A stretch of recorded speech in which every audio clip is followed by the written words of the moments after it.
Hey folks, Kilt-Man here, Kilt-Man at your boiler suited services. How are you all? I think we're doing very, very well. Yeah, so you can see Mr. Myers has joined us for the occasion because this video was meant to be entirely about Michael Myers. But things have happened and I can't quite do that video just yet. But don't you fret, don't you worry. No, you can keep an eye out because it's coming perhaps later on today. So yeah, I'm not even in a kilt. I'm wearing the blue coveralls from the later incarnation of Michael Myers because the one I love most of all, as many of you know, is the original 78 and the 81 sequel, Halloween 2, where he wore the olive green coveralls. And I've got those as well, with all the bullet holes in and stains and all sorts of damage going on, rips from the stab wounds and all. Lots going on. But anyway, this video now will take the form of an update on a video I did only just before this one, which was about the awesome Erich Lubatti sculpted mask from the film Frankenstein and the Monster from Hell, released by Trick or Treat Studios. I did a video reviewing the movie, a video reviewing the mask, and the mask is magnificent. Now, one of the things I said about that mask was that I lamented the fact that it didn't have the eyes sculpted into it, because a huge crucial element of the movie is that you fear and dread the monster, but you also sympathise and pity him as well, and that's all conveyed by the late great Dave Prowse, who's inside that big prosthetic suit and the big mask, all created by makeup artist Eddie Knight. But those eyes just deliver so much within this simian, brutish monster costume, and he is frightening. He's pure primordial. He is a throwback. It's even said in the movie that he's a throwback. Peter Cushing as Baron Frankenstein, the lunatic taking over the asylum. He actually says that as well. Yes, I am playing Halloween's theme and all that, because the whole thing was meant to be about Halloween and Michael Myers. But anyway, we'll touch upon that. But that mask itself, I said, you've not got the eyes in it. The mask itself is perfect. It's beautiful. With only one slight modification which I've done between the last video and now. One of the things I did, well, the only thing I've done is I've trimmed down the Friar Tuck hairline here. This crazy sort of, you can see all this fur, this simian like grey silverback, whoa, wiry fur on this brutish face. Now, looking at that right now in this light, those sunken eyes look alright. The fact that you can't see the eyes, it does look hulking, menacing, macabre. But I was lamenting the fact that you couldn't have those eyes in there. So I was saying that maybe, why couldn't they be sculpted? Why couldn't they be put in there? Well, the great Mr. Lubatti himself has spoken to me and said, well, I was in a dilemma. Should I put the eyes in? Should I not? And the thing is, as he quite rightly says, and I'm going to endorse this, having hundreds of masks myself, as many of you guys are mask collectors too, so you know what I'm talking about. Some of the masks that have eyes sculpted in and painted in there are lifeless. They look great, you put them on display, but all of a sudden they lose all that luster, that craziness, that vigour, that what haunted you in the first place and caught your eye, ironically, is gone, because those eyes are just dead. They're just dead. So we were saying, well, could you not put the eyes in? Well, that's the thing you're facing. You put the eyes in, it could ruin the mask. It could make the mask dead. Whereas it's a mask and it should be worn. So if you put it on your head, then your own eyes give it life. And they are masks. They're not busts. They're not sculptures in the conventional sense where the eyes would be there. They're not a statue. It's a mask. You can wear it. That's the whole point behind it. But of course, in the last, I don't know, 10, 15 years or so, masks, being produced for fans have been going since the 50s and 60s, maybe even earlier, I don't know. But they've took on such a whole new sort of slant now, endorsed by this guy and the various mask wearing villains. Obviously people want these cult favourite masks, but also, well, now you can make that. You can make my favourite monster from this movie. So all the obscurities come in there. And again, that dilemma. You can create this visage, this three-dimensional relic from a film that you love, from a character or a monster that you love. But what do? Do you put the eyes in? The eyes can be, because the eyes are the window to the soul. Ooh, and what's in my soul right now? Oh, look. Michael. So, it can make or break a mask in many ways. So, that agonising decision, do I put them in, do I leave them out? And Erich in this time said, no, well, I'll leave them out. But he's shown pictures of his own version of the mask, and it does have eyes, inserted eyes into it. But I presume they're his own creation, his own sculpt to have gone in there. And obviously, for a mass-produced mask, that might not have been, may have been cost prohibitive to have put them in there. But as I say, it looks all right now with the shadowy, sunken sort of sockets there, soulless, eyeless. But when you wear it, it does give you more of the monster because your own eyes are coming through. But as I said in a previous video, if you're going to do it that way, you do need to do a bit of a Michael Keaton and Christian Bale Batman approach and blacken around your eyes, because there's a bit more of your flesh will be on show, which will dilute the effect somewhat. So do that and you're going to look great. And as you know, because I know that for a fact, because the eyes give so much. Although my house is festooned with posters of horror icons and obscurities and heroes and whatnot, and I've got a million and one masks lurking about the place, my daughter, little Kilt daughter, saw me wearing this just before, and although she's grown up with all this kind of stuff, and she's never been afraid of anything apart from spiders, never been afraid of anything at all that I've come up with.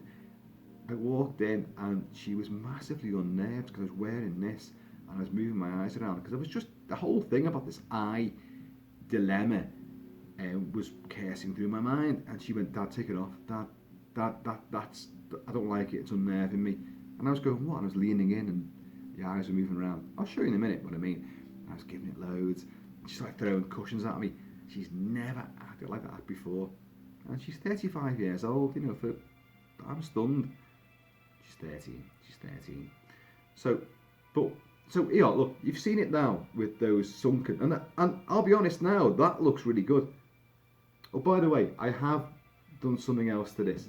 As you probably have noticed, I've trimmed down the friar tuck here, this simian bizarre hairline, because you have to presume that maybe he was encased completely in this wiry grey sort of throwback silverback sort of quality, and because obviously his crane has been taken out apart and a new brain's been put in. It's all been fastened down with this gorgeous circumference of gore all the way around.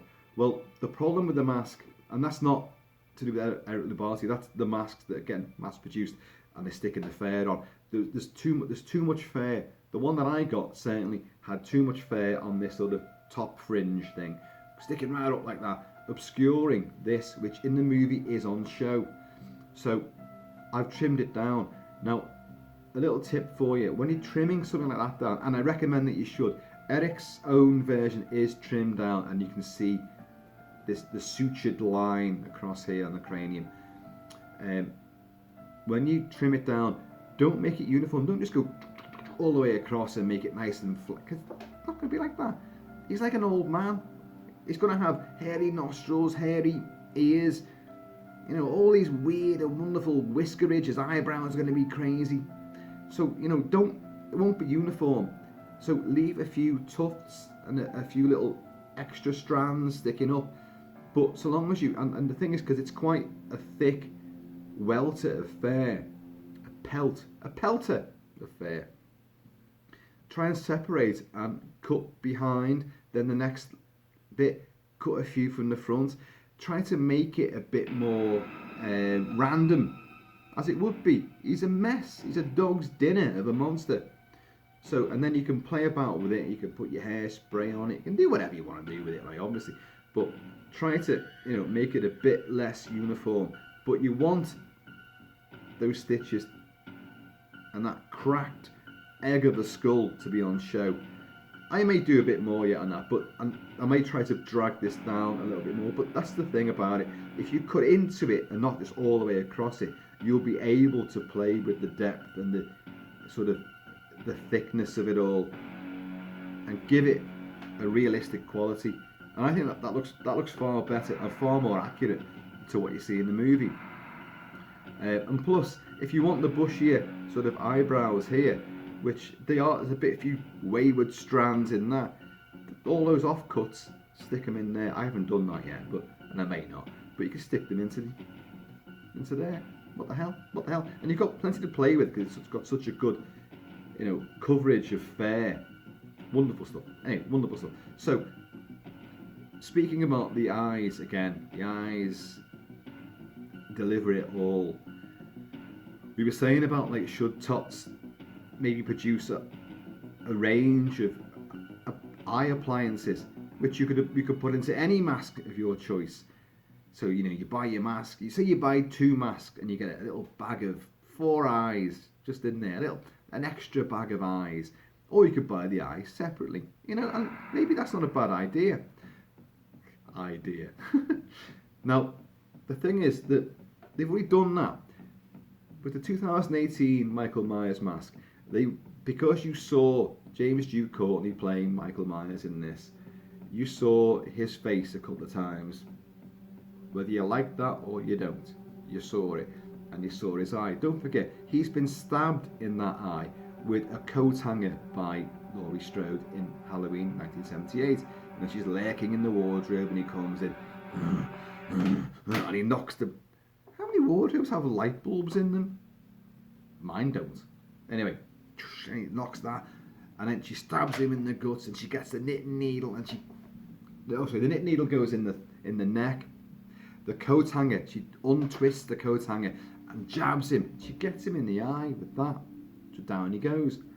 So you see it in the new version. You see that ruined old eye. And although the appliance is lovely and it's got this pale, milky sort of effect to it, this dead eye, and there's a fair bit of scarring taking place, and the actual appliance is far bigger than what you're going to see. It goes to all the way around there, and you've got to affix it in there. Now, I've got a few problems with that appliance itself. I want to endorse Tots bringing out eye appliances for all masks. That'd be great. So you've got the option. For that mask, really, you're going to have to get 2 of them. And I've got 2 of them, well, I come to think of it. But anyway, so one for display with the eye, because if you're going to wear it with that eye, I don't think it really works too well. You're going to want to take that eye out, because I've done it and it's actually a pain. You're more like Snake Plissken because you can't see a thing through that eye socket, obviously. So, you lose all your depth, your sense of depth. I know, because when I've been playing, where's our friend? Oh, you can't see the poster, it's over there, Snake Plissken. When I'm in full Snake Plissken mode and I've got the eye patch on, I feel like I'm totally blind because it takes you a while to acclimatise to only having one eye, and that depth perception doesn't half play tricks on you. So, if you're going to have a display with this, that's great to just put it in there. And what you can see there, if I bring it in a bit closer, what I've done with that appliance is that that's not the perfect placement of it, but I've done it on purpose to show you a bit more of the scarring beneath. Hope you can pick that up there on this lousy camera. But it's got a fair bit of the scarring on that eye, and I've just tried to raise the eye a little bit higher so you can see a bit of that. Ordinarily it would sit a bit lower down. Doesn't look too bad really, with the other eye, the blackest eyes, the devil's eyes. So this whole thing about having eyes in these masks, so many of them work perfectly. The little slits that you can see either above the sculpted eye or beneath or from the insides of it. Yeah, and it worked great.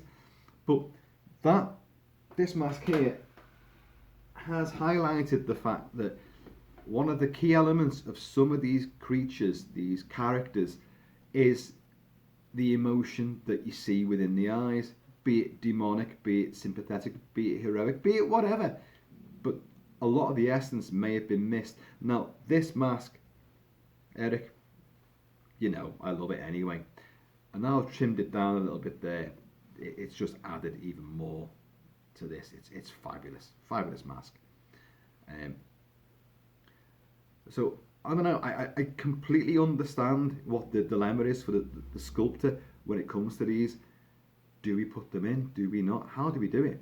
And the fact that you put the eyes into your own edition of this, the one that you keep for yourself, kind of speaks volumes that, you know, the choice really is yours. If you want the eyes, but it'd be great to have the option to do it. So if Tots are ever going to listen to this, or anyone, any mask production company is going to do it, a range of eyes would be great. Can't believe I just said that line. A range of eyes would be great. Yeah. But you know what I mean? For us collectors, just to have that option would be phenomenal. It's all well and good doing, for example, an eyeless version and then coming out a year later with one that's got eyes. So then there's the marketing there. You're going to get people who are spending out twice on a mask. And, you know, people's loyalty goes so far, and people are inordinate collectors of these things. So if you start going down that road, or whatever road you go down, I want some commission for that because I've come up with this. Well, I'll split it with you, Erich. But that is a phenomenal mask. And suddenly, you know, now I'm saying about, oh, the eyes, you know, you need the eyes. But that does look like, you know, the blackest eyes, the devil's eyes. Because he is a monster from hell. So that would really tie in. But it does look good like that. But on display, I would like to have that with eyes in it. And before you ask, have I put that eye in this just to see how it looks? No, I haven't, because it's stuck in that eye. But I will have a little look, see. But when you put it on, you know, I've forgotten, did I put it on before? I can't remember. I'll put it on again.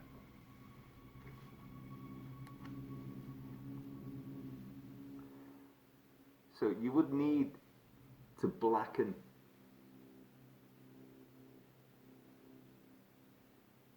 that. Angel. Hungry.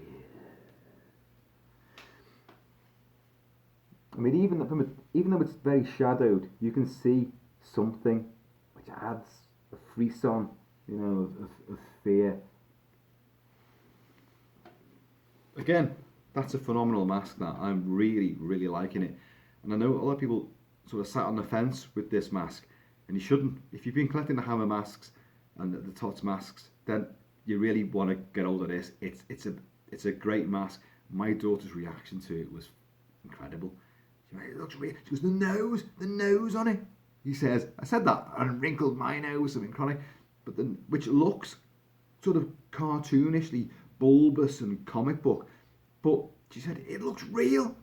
So there you go. This mask is tremendous. That mask is tremendous. The overwhelming majority of trick or treat masks are tremendous. So this thing about the eyes, people, let me know. I can convey this back to the powers that be. Should masks have eyes?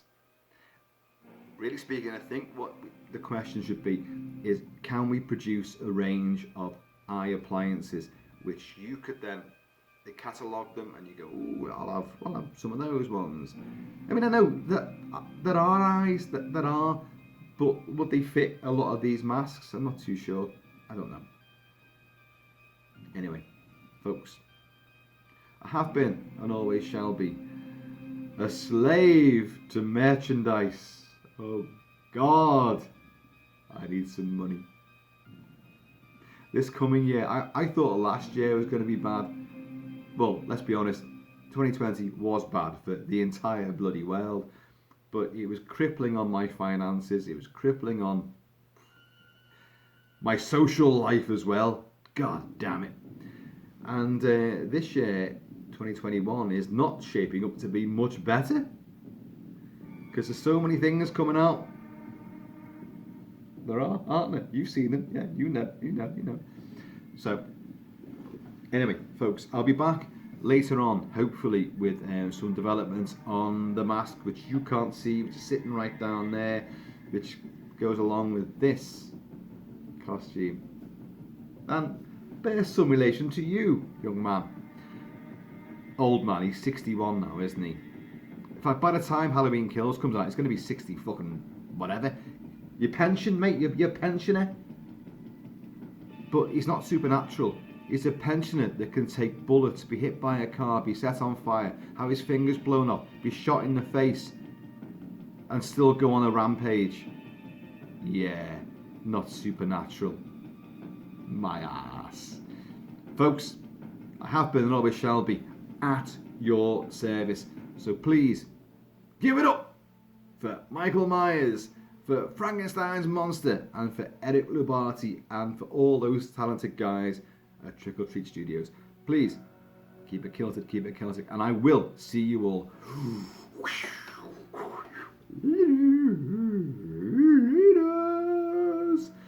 The eyes, the window to the soul. I think my window is well and truly broken, because it's quite drafty in here.